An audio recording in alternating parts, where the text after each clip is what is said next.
নমস্কার বন্ধুরা, আমি অমিত। বন্ধুরা, আশা করি আপনারা ভালো আছেন।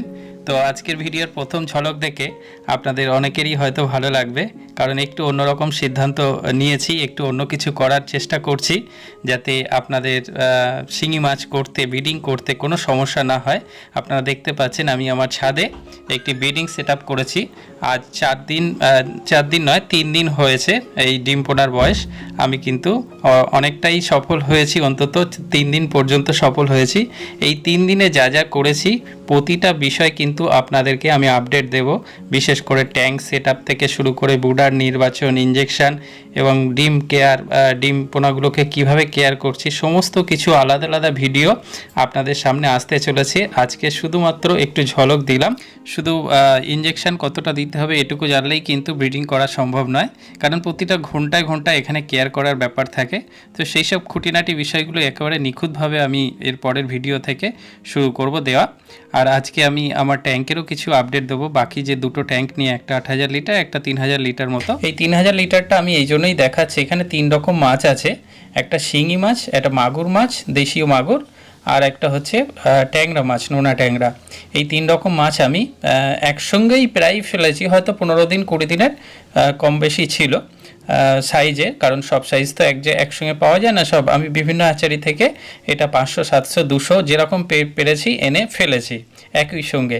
আজকের ডেটে কতটা ছোট বড় হয়েছে আমি একটা অ্যাভারেজ সাইজ দিলাম, সেটা আমার আন্দাজে একটা অ্যাভারেজ সাইজ দিলাম, কারণ বায়োমাসটা আপনাদেরকে ক্যালকুলেশন করা ভীষণ গুরুত্বপূর্ণ। আপনি যখন মাছ চাষ করতে যাবেন তখন কিন্তু কোন মাছ চাষ করবেন এই বায়োমাসটা ক্যালকুলেশন প্রথম করবেন, তাহলে কিন্তু আপনি লাভ করার সম্ভাবনা আপনার বেড়ে যাবে। তো আপনারা দেখতে পাচ্ছেন প্রায় একসঙ্গে একই সাইজের মাছ ফেলেছি। মাগুর মাছটা এই যে ট্যাংরা মাছের 5 গুণ বেড়ে গেছে এবং শিঙি মাছের 3 গুণ বেশি বেড়ে গেছে। তো বুঝতে পারছেন কোন মাছ কত তাড়াতাড়ি গ্রোথ হয়, এটা একটা আইডিয়া দিলাম আপনাদেরকে। আর আমার বড় ট্যাঙ্কে আপনারা দেখতে পাচ্ছেন এখানে কিন্তু কিছু পাবদা মাছ, কিছু দেশি ট্যাংরা মাছ, আর 800 থেকে 900 পিস এখানে শিঙি মাছ আছে, যেটা আমি কিছুদিন আগে আপনাদেরকে এর আগের ভিডিওতেও বলেছিলাম। আমার লোকাল যে বিলের মাছ পেয়েছিলাম সেটা কিন্তু ফেলেছিলাম, সেখানে গ্রোথ খুব ভালো এবং একটা মাছও মরেনি। এবং এই 800 পিস মাছ চাষ করে, এবং এই কিছু পাবদা মাছও আছে, হয়তো এখানে 10-15 কেজি পাবদা মাছও আছে, এবং কই মাছ আছে 8-10 কেজি, এবং শিঙি মাছও আমি 800-900 পিস ফেলেছি, 3-4 মাস হয়েছে হয়তো। তো সব কিছু মিলিয়ে একটা লো ডেন্সিটিতেই বলতে পারেন, কোনো রকম সমস্যা ছাড়া আমি কালচারটা করছি, এবং পাবদাটা খুব সুন্দর গ্রোথ হয়েছে। শিঙি মাছে কোনো সমস্যা হচ্ছে না, একেবারে দেশি শিঙি মাছ চাষ করছি বন্ধুরা। তো আশা করি দেখে ভিডিওটি ভালো লেগেছে, আপনারা একটা আইডিয়া করতে পেরেছেন। দেখতে পাচ্ছেন শিঙি মাছের কোনো রকম সমস্যা হচ্ছে না, সব কিছু মাছের সঙ্গে রেখেছি।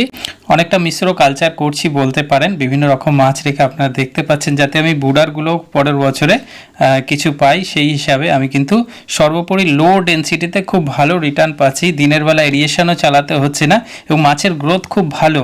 তো আমার যেটা মনে হয় ট্যাঙ্ক কালচারে আস্তে আস্তে এইগুলোকে আমাদেরকে বুঝতে হবে। 10,000 লিটারে 4,000, 5,000 মাছ ছাড়লে হবে না, এখানে 1 থেকে 1,500 পিস মাছ ছাড়লে আমার মনে হয় যে কোনো মাছের গ্রোথ আসবে, বিশেষ করে শিঙি মাছের। এগুলো স্কোয়ার ফিট হিসাবে তলদেশে, সেই হিসাবে যদি আপনারা মাছ ছাড়েন আমার মনে হয় রিটার্নটা ভালো পাবেন এবং সমস্যাটা কম আসবে মাছ চাষে। প্রচুর পরিমাণে অ্যামোনিয়া যেটা হয় সেগুলোও কম হবে। তো বন্ধুরা, সর্বোপরি এই ছিল আজকের আপডেট। আর ব্রিডিংয়ের ভিডিওগুলো পরপর আমি আপনাদেরকে দেওয়ার চেষ্টা করব, যতটা আমি অন্তত সাকসেস হয়েছি আপনারা একদম নিশ্চিন্তে পাবেন সেগুলো। এই ছিল আজকের আপডেট। তো আপনারা ভালো থাকবেন, সুস্থ থাকবেন, সতর্ক থাকবেন। নমস্কার।